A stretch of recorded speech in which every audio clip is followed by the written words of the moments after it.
How to update Instagram. Hi everyone, welcome back to my channel. I am Bimal from App Guide, and in today's video I will show you how you can update the Instagram app. So you just want to make sure to watch this video till the end.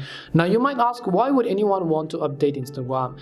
So in order to update Instagram, by the way, why this happens is because most of the times people could be experiencing bugs and issues, and Instagram is usually going to fix them in the next update. So that is why you always want to stay up to date with the latest version of Instagram. And the other is also because Instagram constantly keeps out rolling new features, and currently they are releasing a new feature called Notes globally and officially. So let's say that you want to get that feature as well. For that, again, you have to update your Instagram app. Now there's really nothing such a big thing to update Instagram. You just have to open up your Google Play Store for Android users, and if you're on Apple or your iPhone, then you can simply open up your Apple App Store. Once you open your respective app stores, in the search box you just want to type in Instagram, and once you type in Instagram, currently you can see the open button, because in my case it is already updated to the latest version. If you see an update button there, in most cases, which you would if you haven't updated for a long period of time, so you just have to tap on the update button somewhere over here if instead of the open button. If you're on iOS as well, you'd be able to see the similar options.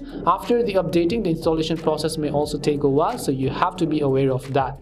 And that's all it takes to update Instagram. We hope the video was really helpful, and if it did help you, then make sure to leave a like and subscribe to our channel. If you have any more questions, feel free to also leave them down. Thank you very much for watching, and see you soon in our next video.